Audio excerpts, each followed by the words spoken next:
Welcome back, guys, to the True Sports Physical Therapy Podcast. Today's guest really got me excited to be a PT. Got me excited to own a PT practice. Odell Miller is the owner of Off the Bench Physical Therapy, OTB for short. He is all over Instagram, so make sure you look him up. He's doing so many different things, and we get into all of the pans he has in the fire. He has his own app where he designs workout programs, and he does a lot of that for other physical therapists. So make sure you go check that out. He also provides elite level care one-on-one in a cash model at his own practice. So we talk about that and how he grew that. This is a guy who was making money while he was in grad school, real money. We're talking $100,000 a year while he was still a student. He played college football at Western Michigan and went from there. He was in a number of NFL training camps, and then he went back to just being an entrepreneur, and then he went to graduate school. So he brings a host of experiences to the table, and we hit on all of that in this conversation. I loved this conversation. So let us know what you think. Doesn't matter what I think, matters what you guys think. Tell me what you guys think of Odell. Tell me who you want to hear more from and who we should have on next. Find us True Sports PT on Instagram. We'd love to hear from you. Without further ado, here is Dr. Odell Miller. Welcome back to the True Sports Physical Therapy Podcast. I am thrilled to be back because I took a little bit of a hiatus. We recorded a whole bunch of episodes, and now I'm just getting back in the groove. So I got to warm up a little bit, but I'm really excited about this guest. This guest was recommended to me. Odell, you're going to love this. I was traveling in Israel. I was working with some soldiers up on the Syrian border, over the Syrian border. And there's a physical therapist there. And she's like, I follow you, Yoni, on I listen to your podcast. I follow you on socials, all that crap. And I'm like, awesome. Who should we have on next as soon as I get back stateside? And she goes, I love this guy, Odell Miller. That's I'm awesome. like, okay, I should also love this guy, Odell Miller. And that's what you're doing here. So I'm thrilled you're here. Odell Miller, owner of Off the Bench Physical Therapy. You have so Yes, sir. much going on. Give me just a quick snippet, because I'm going to record your bio prior, but just give me a quick snippet as to why you're the best physical therapist in America. I love that. First of all, that story is absolutely amazing because one of the reasons that I would say that I'm one of the best physical therapists in America is that reason that you just said, is that I'm literally making not only physical therapy, but myself known. Because no matter how good I am, if no one knows who I am, how can I deliver the best service? So we're really good because a lot of people know who we are, and we're making a wave in physical therapy, as well as people locally knowing where to get the best care. So that's why we do what we do. I love that. Here's my pushback. Ready? It's so early in the pod for some pushback. Here's some pushback. There are a lot of schmucks online that look really good. Everyone knows who they are. I'm not going to say their names. Everyone knows who they are. And when I get them talk clinically, I'm like, dude, how are you a PT? Or you ain't that good, but you just look really good. So what's actually behind all of that marketing, Odell? Yes, I love that. So one of the big things, so I love that you said that as well. I know my place. And for me, I'm not going to get any fancy letters after my name. I tell that to everyone. That's not what I'm going to do. But guess who I'm going to hire? The people with fancy letters after the name. So I'm a businessman turned physical therapist. I'm an athlete turned physical therapist. So always was going to do business no matter what I did. Even when I was in the NFL, if my career lasted 10 years, I was going to start my own businesses. So that's a really good foundation to understand as well. So basically what I did was I got the highest level care at Division I and going to the NFL. And I was like, when I went through PT school, my eyes started to open. I'm like, people are delivering mediocre care. When I went to my clinical rotations, I'm like, how do they expect me to see 3 people at the same time? There's no way I can give my best care. I'm burned out and I'm just a student. So I'm like, all right, what I'm going to do is bring NFL and high-level care to everyday individuals. And I'm going to do so through a premium service, which is going to require people to pay cash for the services, which, as you may or may not know, some people who's listening to this, the more money your patient pays, the more they'll adhere to what you're prescribing them, and the more they'll pay attention to their care.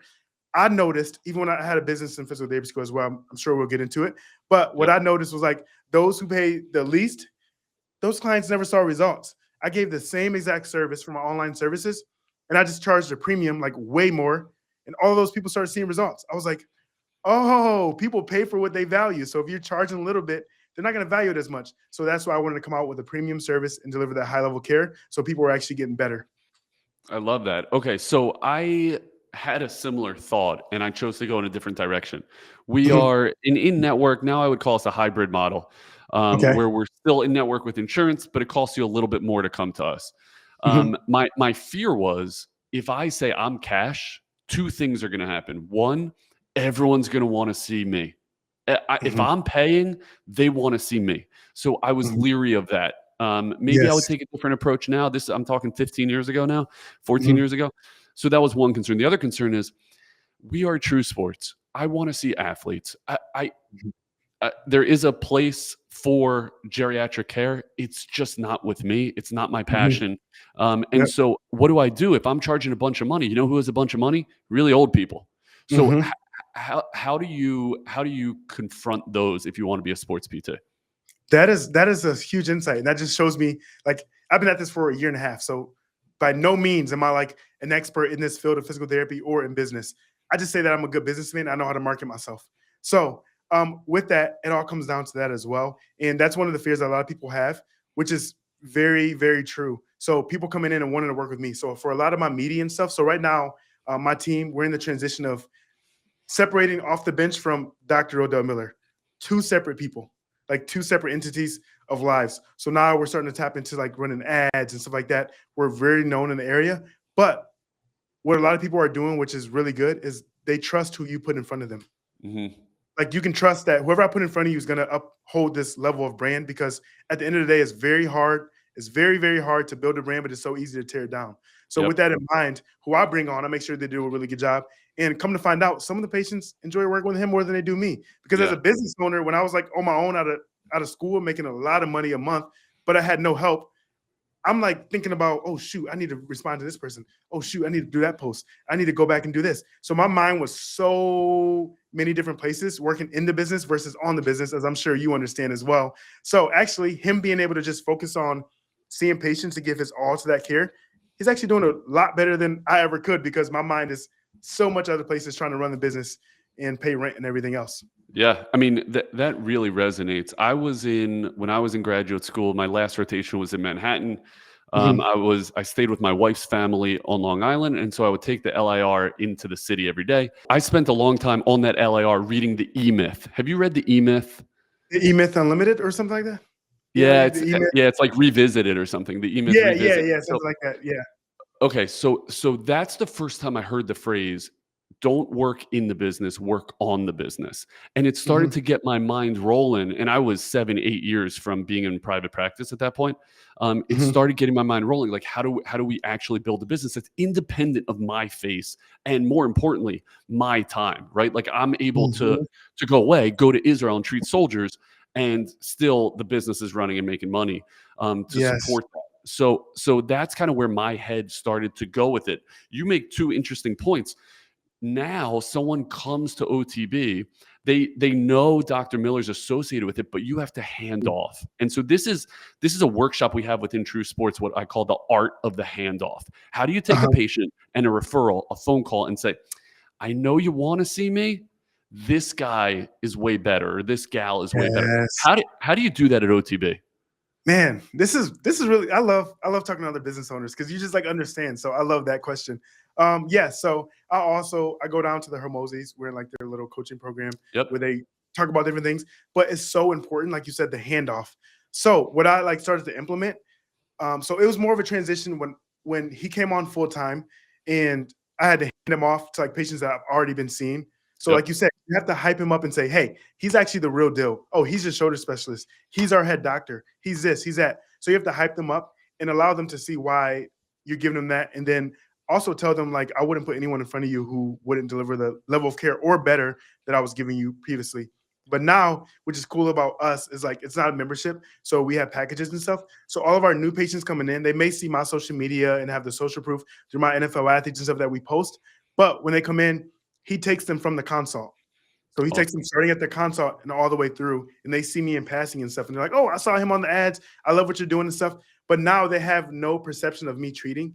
So they don't really care, if that makes sense. So it doesn't have to be you. And by the way, you're raising a great point, great concept that I think everyone listening should take note of. And that is the way you position the entire company, right? And so if you go online, and dude, it pisses me off for a couple reasons. One is arrogance. Two is I don't think it's good business sense. If you went on True Sports, you should have no idea who owns that place. And I love getting on calls like this, because I'll get questions. Hey, what do you do?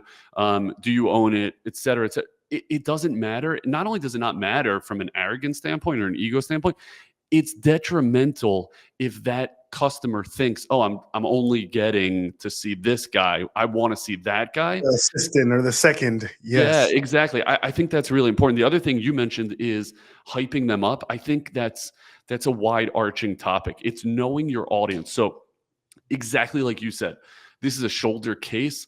Listen, I'm a decent physical therapist. This guy is the shoulder guy. Mhm. He's going to see you. This guy is the hip guy. Yes. Also knowing their bio, the who you're referring to. He worked with the Indians. This guy's great with shoulders. You know Yes. he's going to be able to help you. If he can help them, he can help you. So that's important. And then cueing the shoulder specialist to know, number one, you are the shoulder specialist, whether you like it or not. Mhm. But Mhm. two is in that first interaction, it's listen, I've worked with a number of elite overhead athletes.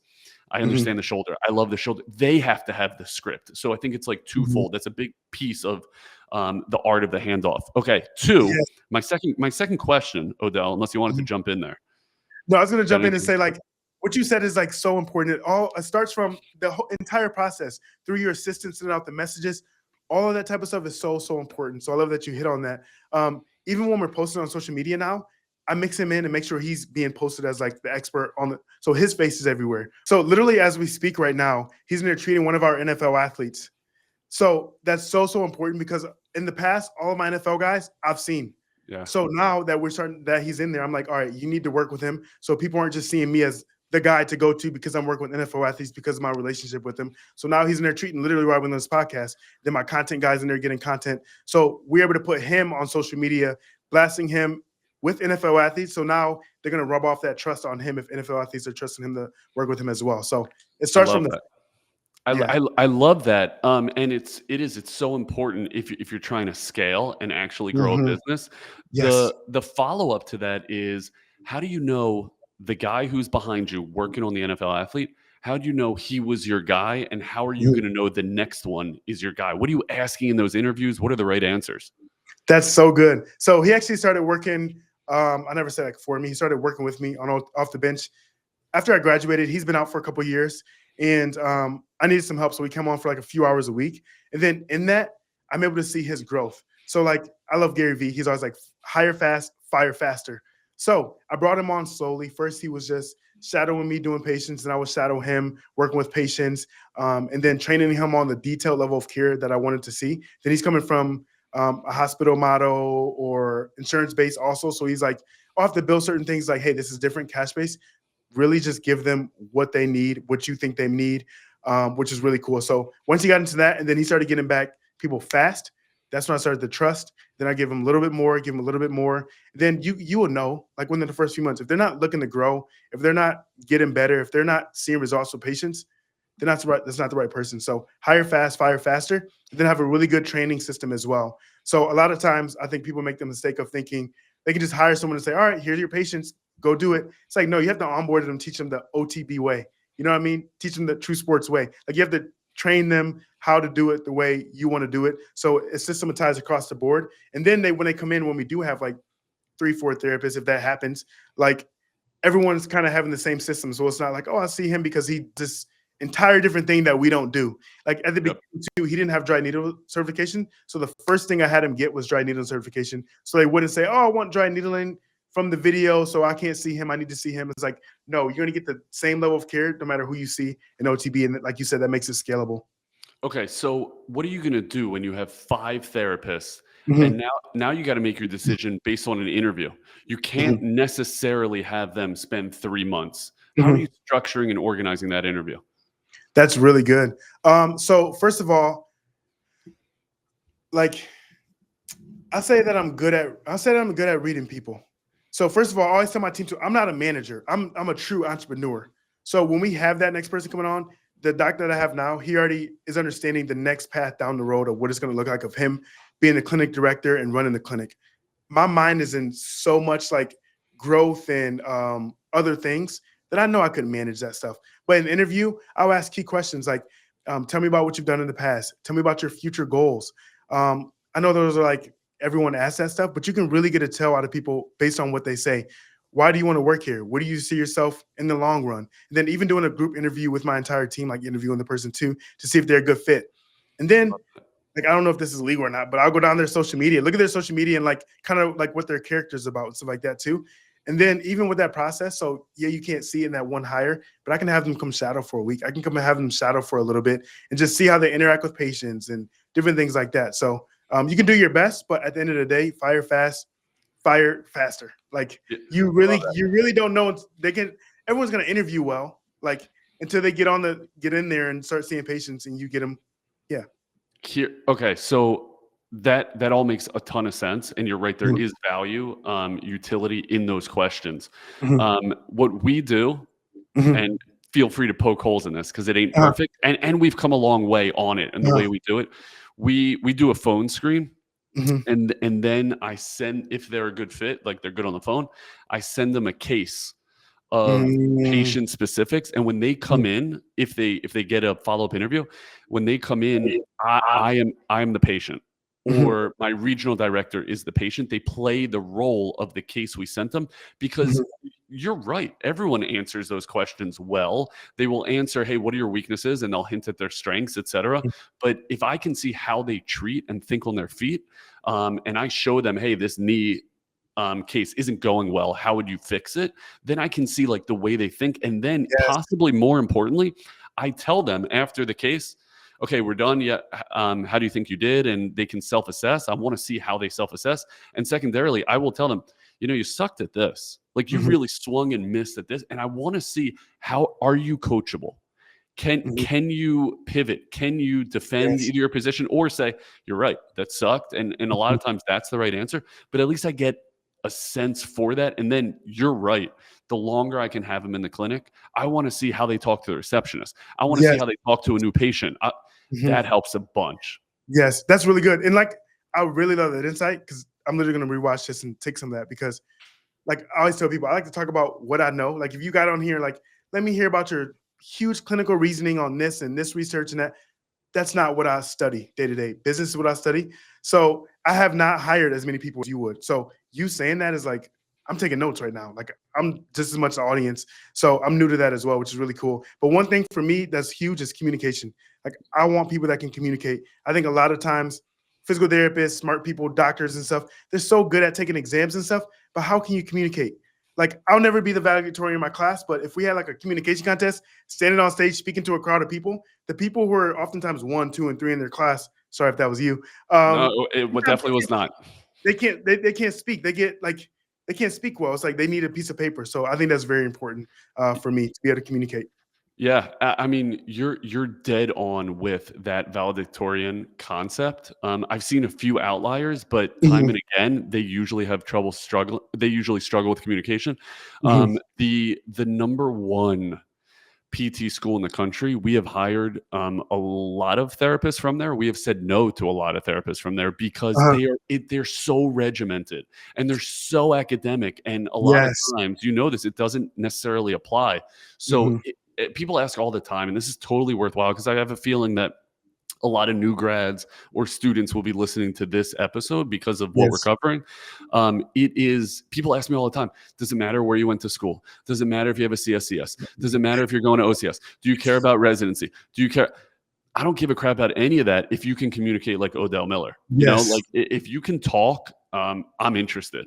So I think there's a lot of value there. Okay, I want to get into the financial reality of being a physical therapist, because our field is upside down.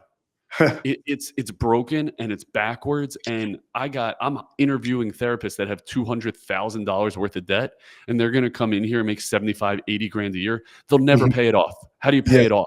You seem to have solved for that. You were in grad school making a bunch of money. Tell me how you were making money in grad school. Tell me how you solved for that coming out.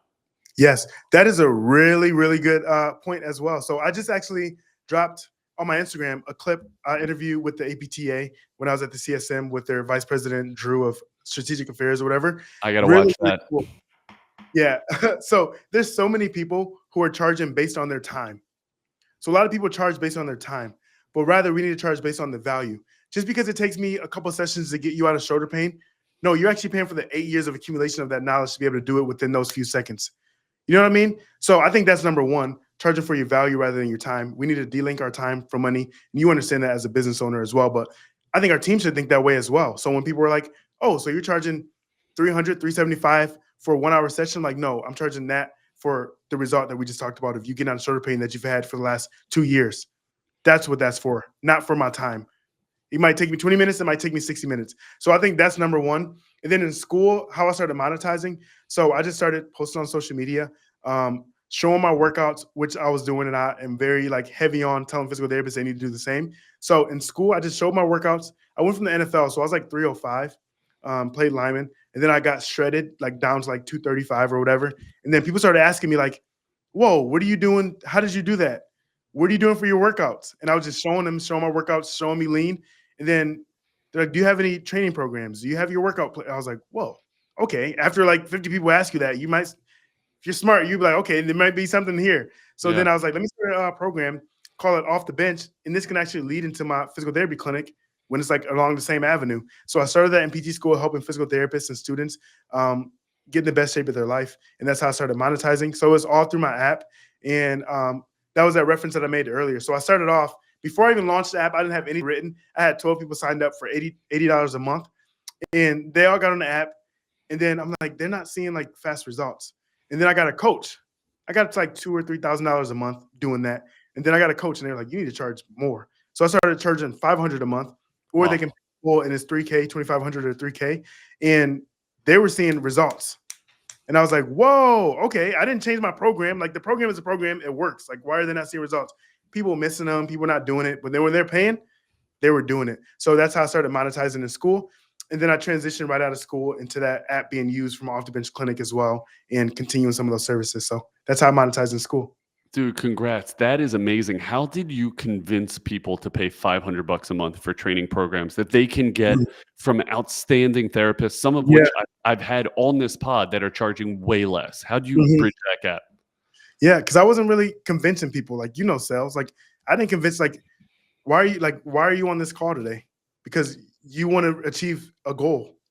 And like, just like I always tell PTs, like, we're not chasing anybody. My patients, like, if they don't want to pay what we charge or the requirement to work with us, you don't have to work with us. Like, I'll actually like help you find someone else down the street who may be in your budget a little bit more. Like, there's other PTs, maybe even better. But Mhm. what requirement to work with me is this. So I just like, what is it? It's just convincing people that they're important enough to put resources into. Like a lot of people that I talk to, they've been dealing with for a long time. Like, you just get to the pain points enough and learn how to sell, you can charge them whatever. Like, just because it's so easy in our mind that working out and nutrition is easy for us as some physical therapists, there's a lot of physical therapists who have that knowledge but still don't live it. Why? They need accountability. They need all the other sources. Like, having the knowledge and doing the knowledge are two different things. So I was actually nervous about that at the beginning too. I was like, oh, these are PTs. Some of these, they're like physical therapists that graduated. I'm still in PT school. Why would they want to work with me? But they did, because they needed help with that. So How do you help others get over the fear of selling? I think uh, our industry sucks at that. yeah, Like they I, don't. I'll talk to therapists and say, listen, here's what you need to charge, or here's the Mhm. sale I want you to make. And they're like, whoa, I'm just here to help patients. Yeah. How do you get them over that fear? um, I think that is really good. I think the reps of it, and then position it to like, hey, selling, like, you hear salesmen, selling is not bad. You're not selling anything that they don't want or need. They came to us with a problem. They're the ones who want it. Now our job is to make sure that they realize that what they want is actually achievable. Mhm. What they've been dealing with is they actually don't have to deal with it anymore. So like, we have the remedy.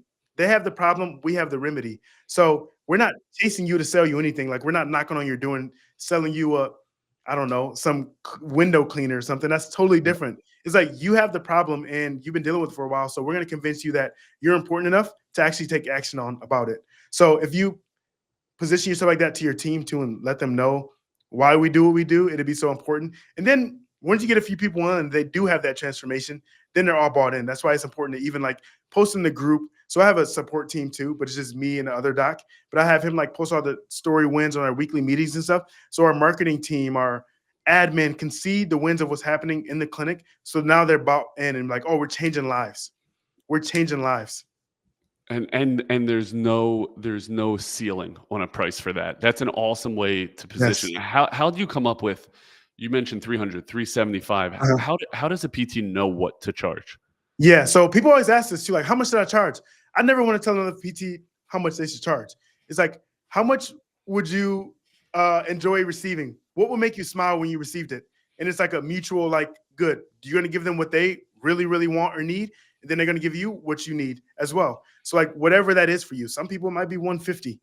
It might be 200. It might be 300. It might be 400. Like, what do you want to do? And then for me, I always said I wanted to be low volume. I didn't want to go down the path of burnout. So, it's like, I would rather see 15 patients a week at $500 each rather than seeing, I don't know if this math's out right, but $80 a session for 50 people. So it's like, yeah, I'm going to get more no's, but I'm also going to get my time back. So that's more of that concept as well. Do you have, does it cost a different amount to see your staff PT than it does to see you? No way. No way. No way. Okay. Same. Did you think about it? Did you think about that? No, that's when you start to, like, now in their head, they think that you're here and he's here. But in reality, he has more experience than me. Like, I just graduated a year and a half ago, like a year ago. So he's actually the better therapist. So I don't want them ever thinking that it's like a little more, if that makes sense. Yeah. So it's the same. That makes a lot of sense. Where do you want to take the physical therapy side of what you're doing? Like, where are you in 5 years? Yeah, that's a really good question. So if you'd ask me at PT school, I'm like, oh, I'm scaling to multiple locations. I'm going to have a bunch of docs. But guess what? Similar to the fact of when I was in PT school and I, like, shredded down from the NFL and got lean, and people were asking me questions about how did you get that lean? The same thing is happening for the clinic.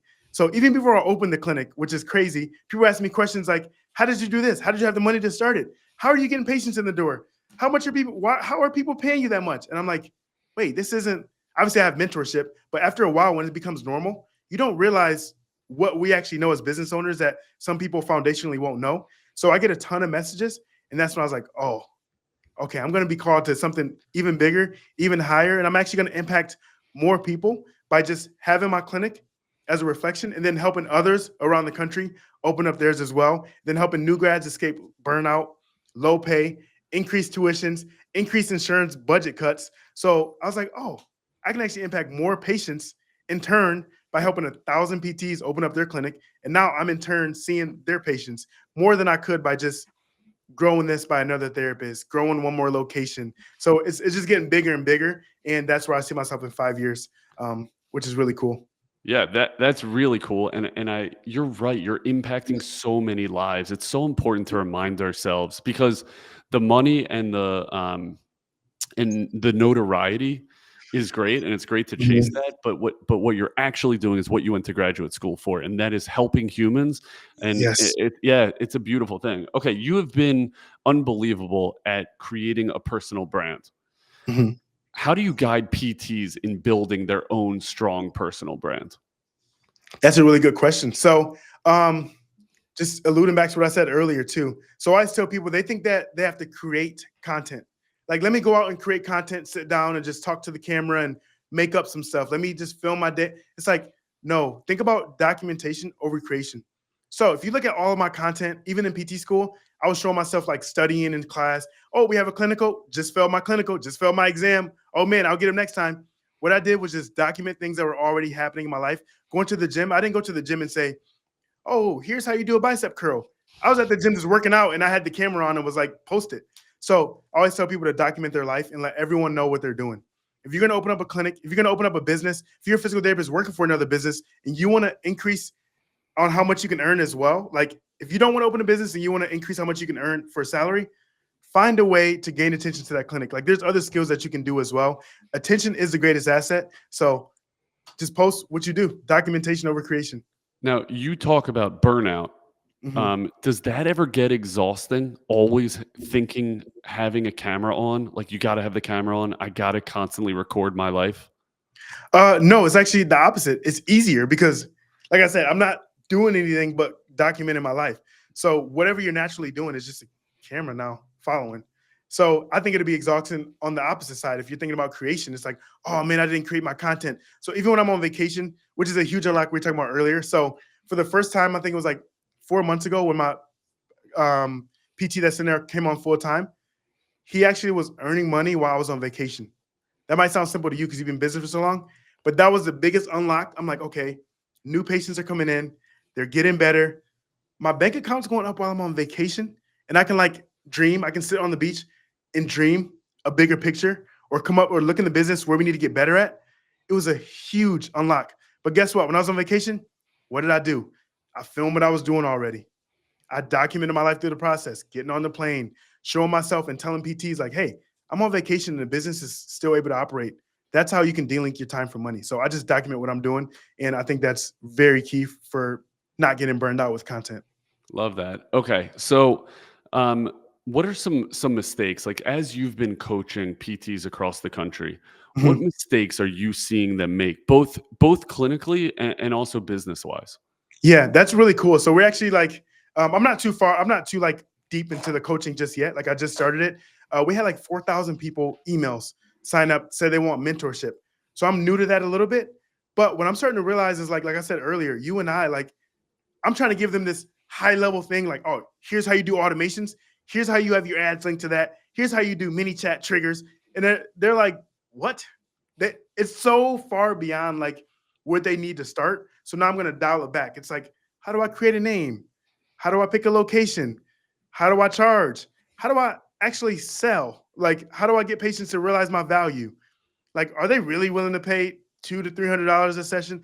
So it's like, oh, I got to get the mindset right first. So the mindset is the foundation of what a lot of like PTs need to get before they get to all the cute things of automations and reminders and all this other cool stuff. So that's what I'm starting to realize. A lot of people make the mistake of. They have limiting Okay. beliefs, limiting Yeah. beliefs from school.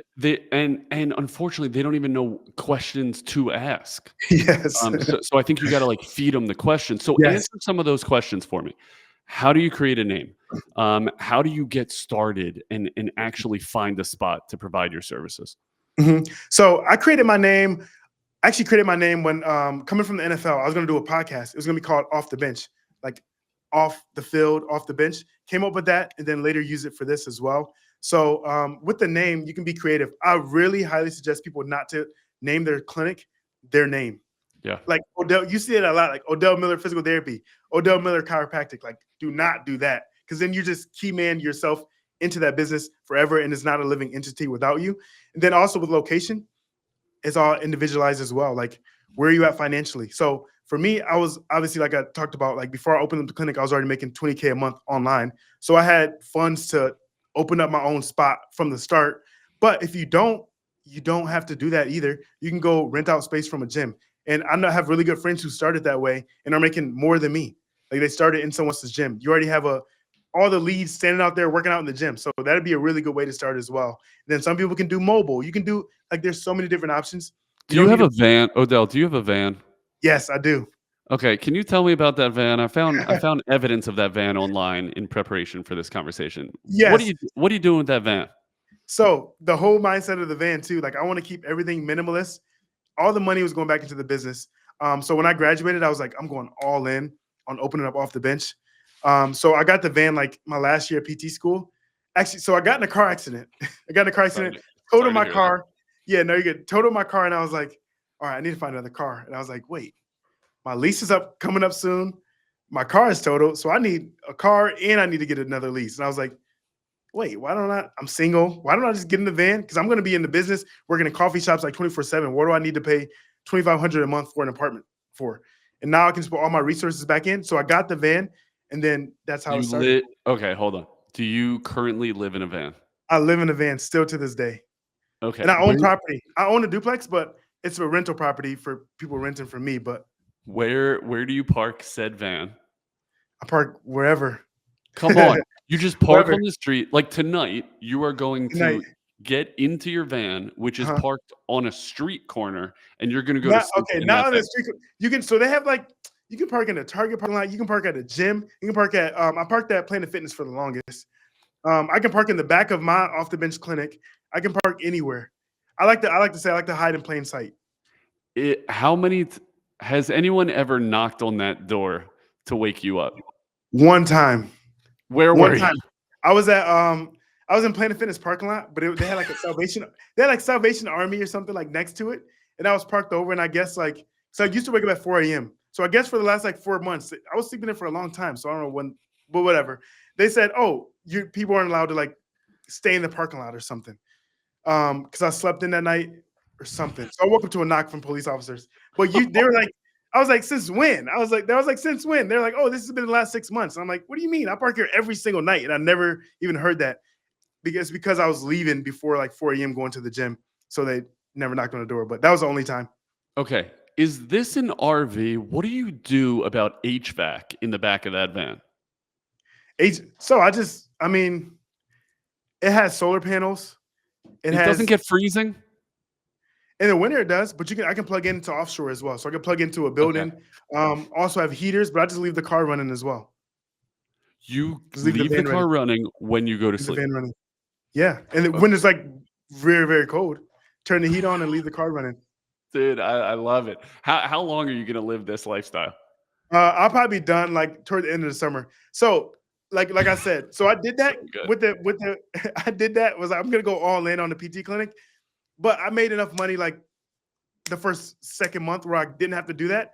But I actually kind of like the lifestyle. It's so freeing. Like I'm a very minimalistic person.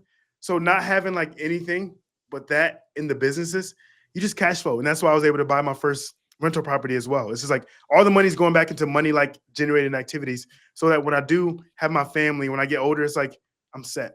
Like, why do I need a fancy apartment right now? When literally what I do 90% of my day is at the business, at a coffee shop working, or at the gym. It's like I don't really need to pay $2,500 to go to sleep.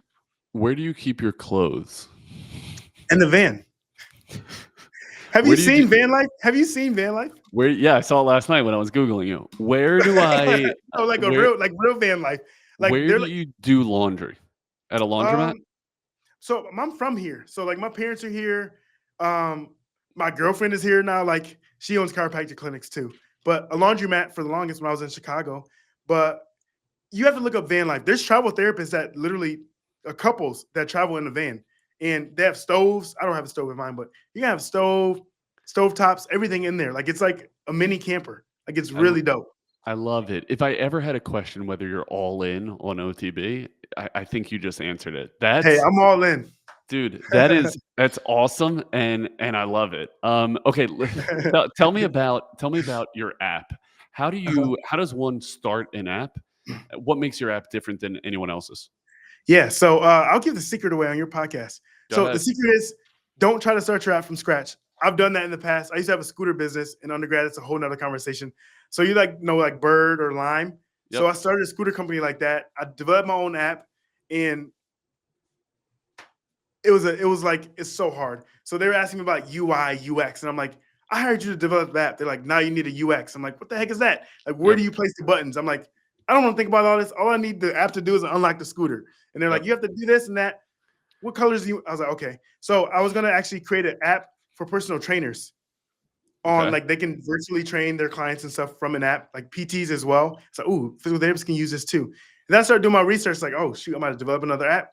Then I was like, oh wait, there's already ones out there like that. It's like, why do I need to do it? I don't want to compete with that. I never want to do that again. So then I just started trying out a couple of them. And then I came across Trainerize, where I can white label my app. If you guys don't know what white labeling is, white label is like half of you have white labeling products on right now.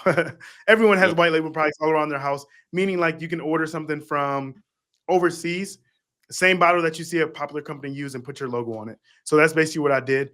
So now that's how I use the app. And I was like, oh, they do the updates and they already have the infrastructure. They already have all the support. They have a bunch of other clients. So now if something breaks, I don't have to be the first one to hit up the person who's designed my app and tell them to fix it. So it just eliminated a lot of problems. So I just went with the white labeled app.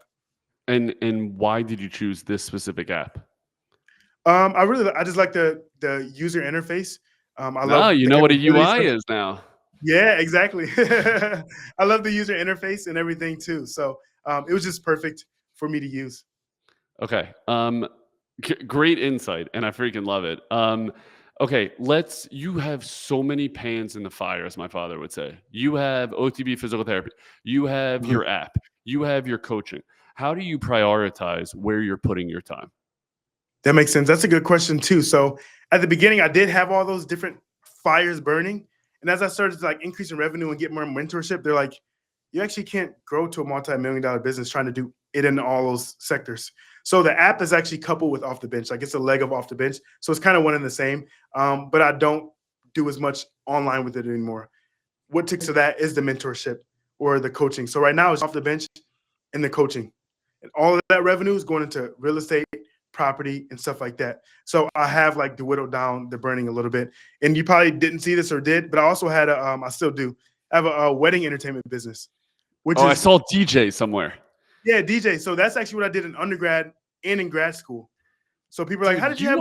You are a hustler. Yeah. Where does that come? I'm an entrepreneur. I'm an entrepreneur turned physical therapist. Where does it come from?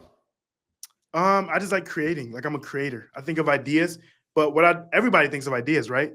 But what I don't have is that block believing that I can't do it. So I actually like do my ideas. And if it doesn't work, I don't care about the shame that I'm going to get publicly if something fails. I spent like $30,000, $35,000 on the scooters.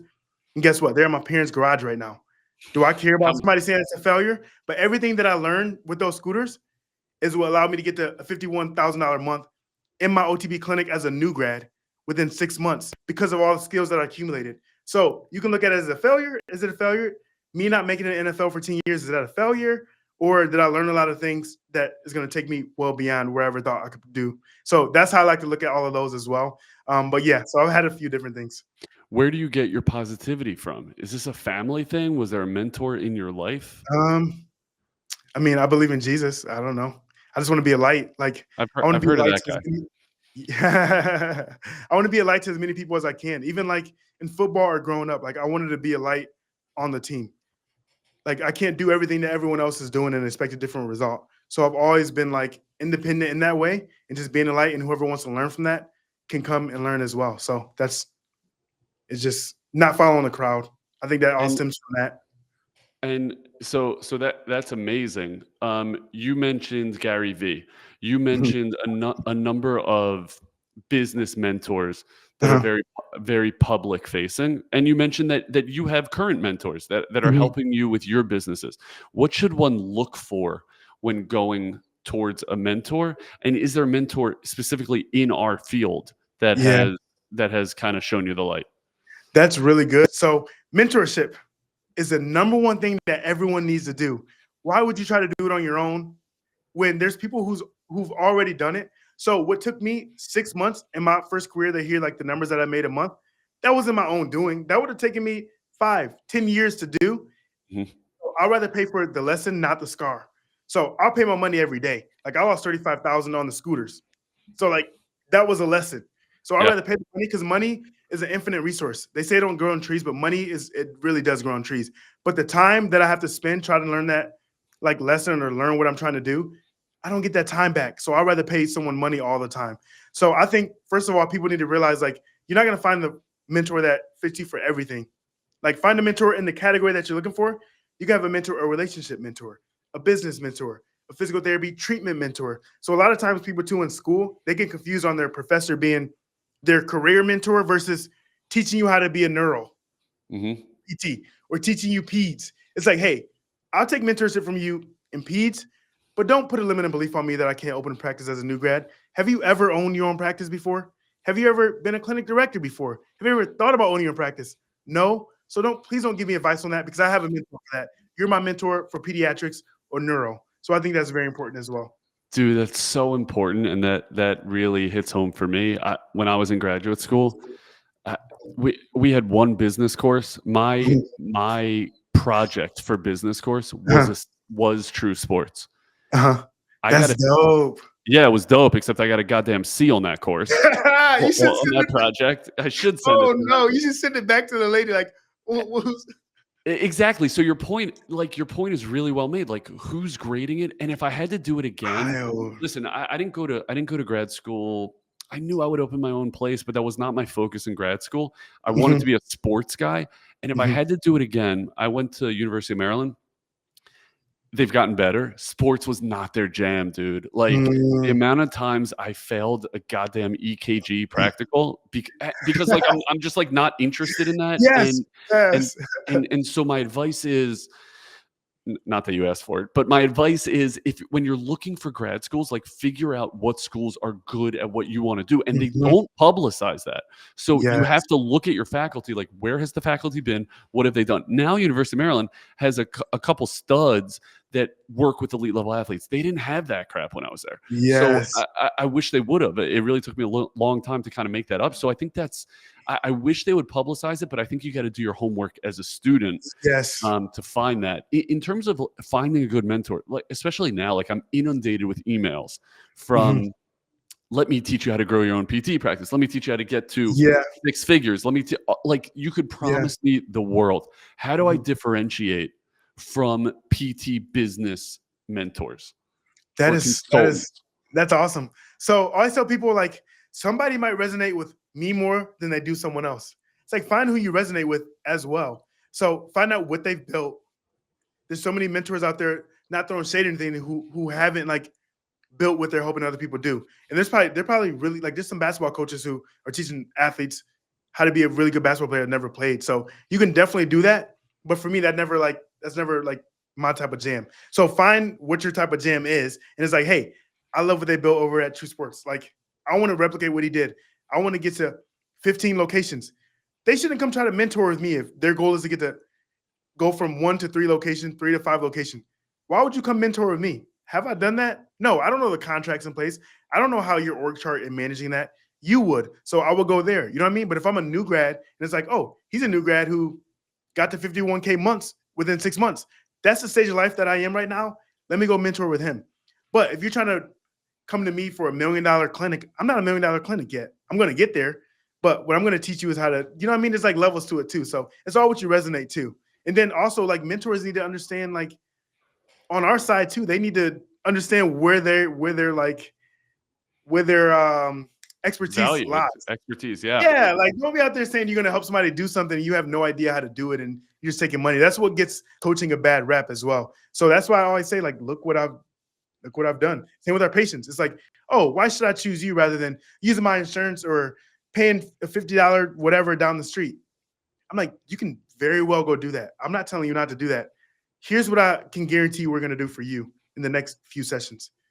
And this is our track record. And then we have testimonials after testimony after testimonial. So it's like, do you want that or what? It's like you make the decision. I'm not going to sit here and say, oh, I don't like, I'm not going to put another person down. And I'm also like, tell you what we provide. So it's a mindset. Okay, you mentioned, and that's all fabulous advice. You mentioned getting to $1 million clinic. What does $1 million clinic mean? $1 million clinic is $83,000 a month. But also, as you know, that's Revenue? revenue. Okay. But I also know I'm around a lot of high level people as well that are doing multiple $1 million clinics. And just because you have $1 million clinic does not mean you're making money. Yep. There's people having multiple $1 million clinics or businesses that just they're making less than someone who's working for 80K salary or 70K Yep. salary.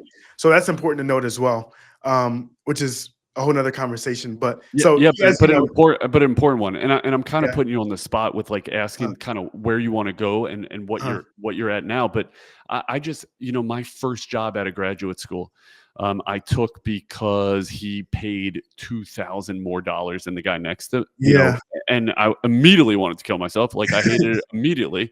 I not worth it. started doing the math right away. Like, wait, $2,000. So I'm making this much a day, an extra few bucks a day. Like this is not worth it. So life lesson or lesson learned there. He just sold his clinic. He's been in business for 25, 30 years. Uh-huh. He had one location. I don't even know if he got a dollar for the business. He sold the equipment. And I Let's was see. like I was flabbergasted. I was like, how is this possible? He's been around for 30 years. He and drives a really nice car, has a big ass house that we used to go to for like family for holiday parties Yeah, and stuff. Like, dang. how did that happen? So that is the example of what you're saying, which is just because you're generating $1 million in revenue doesn't mean Yes. you're taking anything home. Or anyone's buying you for a 2x, 3x, 4x. It's Exactly, not exactly. sellable. That's really good. That's really good. That's really good. Build it like you're It going to be able to sell it as well. And like that's part of it. Being able to separate. That's why I'm in that transition right now. Like right now, OTB is not a sellable asset. It's on me. The second I'm out of it, all the media goes away, all the hype around it locally goes away. So it's like I understand that I need to separate the two. But at the beginning, I always tell people like, don't worry about that at the beginning. Like if you have a little bit of key man, you need to make some money. Like you need to keep the doors open. So at the beginning, it's like, yeah, I'm okay with like, hey, come see me down off the bench, blah, blah, blah, blah, blah, doing the media and stuff. But then we start making money. Now you start to make strategic hires and starting to strategically play for the time coming down the road. And like I told you, like time changes all the time. So now I don't see myself opening up multiple locations. That's just not my dream. Like I said, I'm not a manager. I am not a manager. Like I like having a small, really good team. And now people are starting to message about how do you open up as a new grad? How do you do this? So I'm actually writing a book right now too on that. So it's like I just keep going where my audience is like you don't know what you have until other people start to say like, oh my gosh, how are you doing that? And I'm like, what do you mean? How am I doing this? Oh, it's easy. How am I doing what? Yeah. Odell, I think you're wrong. You are a manager. You manage. You've already mentioned like you manage your profit and loss statement. You manage the PT who's working behind you. You manage your media. You are a manager. Yes. Okay, I am a manager, but I don't like how I'm like lighting up in this conversation right now. I'm a manager, but it doesn't light me up like I am now. Mm-hmm. If I could Because just what do you're this, doing now is what? Marketing? what I'm doing right now is marketing. You're filming, I'm filming, talking about business, talking about higher level conversations, talking about dreams, talking about the future, learning from I'm learning from you in this podcast. I love to learn. Like when I'm on the treadmill, I'm reading books. Even listening to you, I'm like learning. I'm gonna dive deep into your business, like 15 locations. This guy knows something I don't know. Like obviously you've had to fire people, so I love learning. But anyway, yes, I'm managing.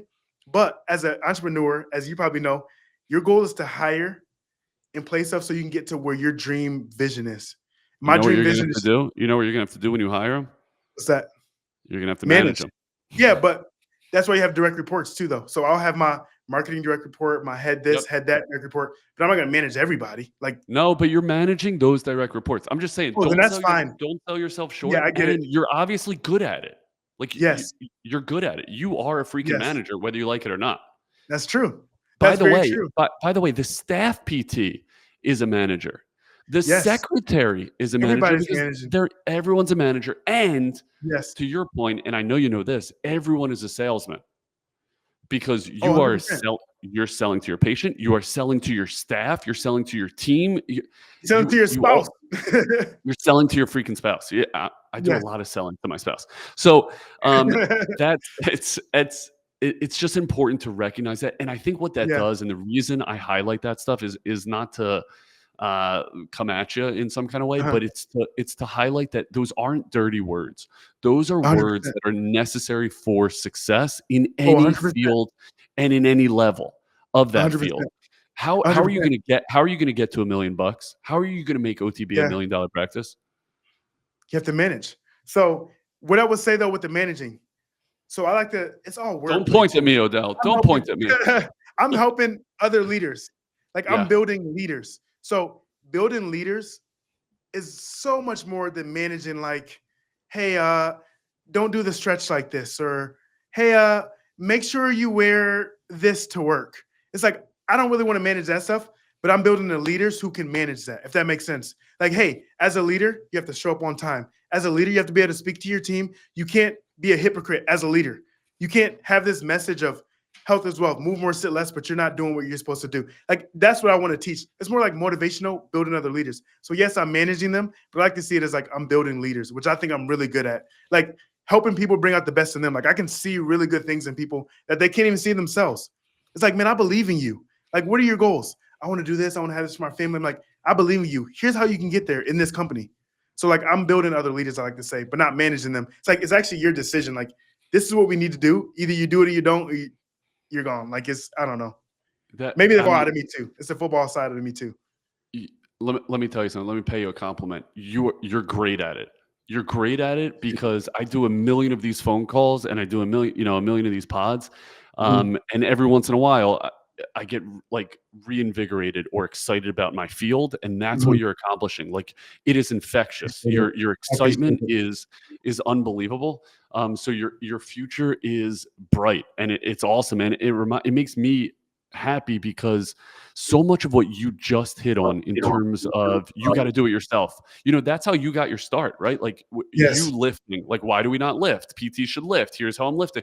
That Mhm, what you're describing is accountability, and the reason it mhm. makes me so excited is we just launched something called Captain's Academy, and it's within True Sports, and it's really spearheaded by our COO and my partner Tim Stone, who is Uh-huh. a savant at reading the room and developing leaders. And That's our awesome. first book was developing accountability, Mhm, and the number one goal for a leader first starts with themselves.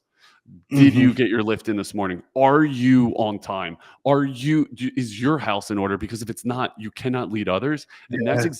that's exactly what you're pointing at. And when you talk about developing leaders, we do that no matter where we are in this field. If you are a CEO or if you're a staff PT, if you are Yeah. head of admin or you're sitting at the front desk, you're developing leaders because you're talking to a patient. They need to be a leader for themselves. You're talking Yes. to your team. They need to be leaders. So Yes.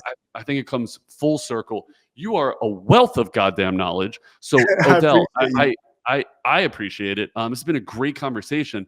You said you're a bookworm, or at least you alluded to it. Yeah. Tell me what you're reading, because I can't wait to start Uh-huh. learning.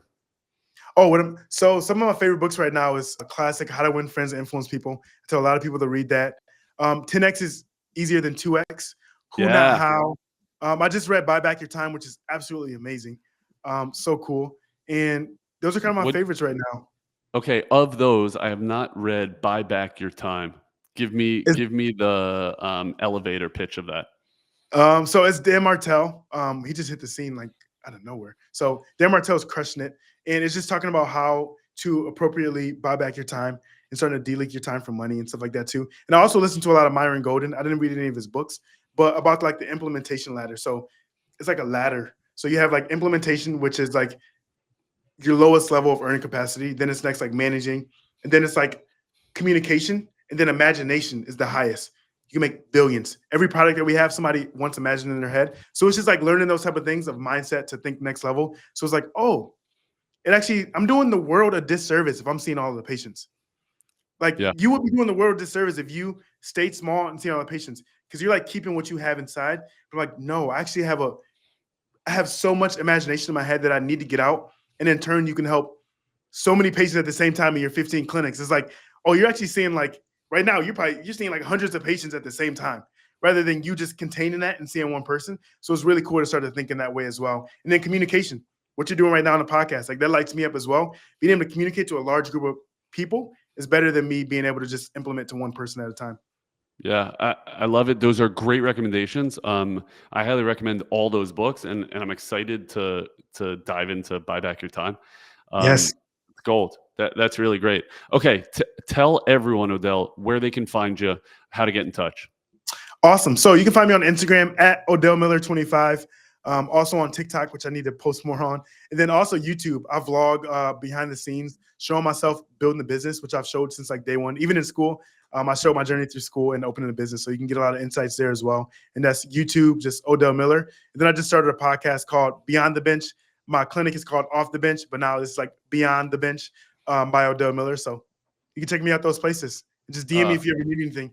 I love it, Odell. Thank you for your time. This has been unbelievably valuable to the people listening, to me. So thanks for the knowledge. Thanks for the Thanks for education. having me. We're gonna stay in regular touch, man. I Yes, appreciate of you. course, of course. This lit me up, so I'm excited to stay in touch with you. Hell yeah. All right, guys, thanks so much for listening. Let us know what you loved. Let us know what you hated. We always want to get better. Bye-bye. Bye-bye.